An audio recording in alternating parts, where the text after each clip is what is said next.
2022 August 30-ന് Chirayinkeezhu railway ട്രാക്കിന് സമീപം മരിച്ച നിലയിൽ കാണപ്പെട്ട വെഞ്ഞാറമൂട് സ്വദേശി പ്രസന്നയുടെ മൃതദേഹം 2 വർഷങ്ങൾക്ക് ശേഷം പുറത്തെടുത്ത പോസ്റ്റ്മോർട്ടം നടത്തി. കോടതി നിർദ്ദേശപ്രകാരം മൃതദേഹം കുഴിമാടത്തിൽ നിന്ന് പുറത്തെടുത്ത് ക്രൈംബ്രാഞ്ചാണ് പരിശോധന തുടങ്ങിയത്. പ്രസന്നയുടെ മരണത്തിൽ ബന്ധുക്കൾ ദുരൂഹത ആരോപിച്ച് ഹൈക്കോടതിയെ സമീപിച്ചിരുന്നു.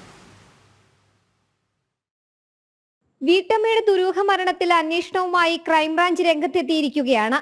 തിരുവനന്തപുരം വെഞ്ഞാറമൂട് ഗണപതിപുരം അമ്പാടി വീട്ടിൽ പ്രസന്നയുടെ മരണത്തിലാണ് അന്വേഷണം.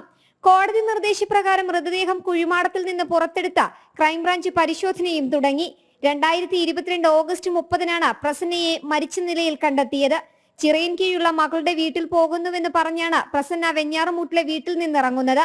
മകളുടെ വീട്ടിൽ എത്താതിരുന്നതോടെ പോലീസിൽ പരാതി നൽകുകയായിരുന്നു. പിന്നാലെ ചിറയിൻകീഴ് ശാർക്കര റെയിൽവേ ഗേറ്റിന് സമീപത്ത് നിന്ന് ഇവരുടെ മൃതദേഹം കണ്ടെത്തി.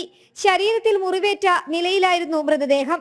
തുടർന്ന് മരണത്തിൽ ദുരൂഹതയുള്ളതായി ബന്ധുക്കൾ പരാതി നൽകി. പോലീസിന്റെ അന്വേഷണം കാര്യക്ഷമമല്ലെന്ന് ആരോപിച്ച് ബന്ധുക്കൾ കോടതിയെ സമീപിച്ചിരുന്നു. തുടർന്നാണ് മൃതദേഹം പുറത്തെടുത്ത് പരിശോധിക്കാനും ക്രൈംബ്രാഞ്ചിനോട് കേസ് അന്വേഷിക്കാനും കോടതി നിർദ്ദേശിച്ചത്. ജനം, തിരുവനന്തപുരം.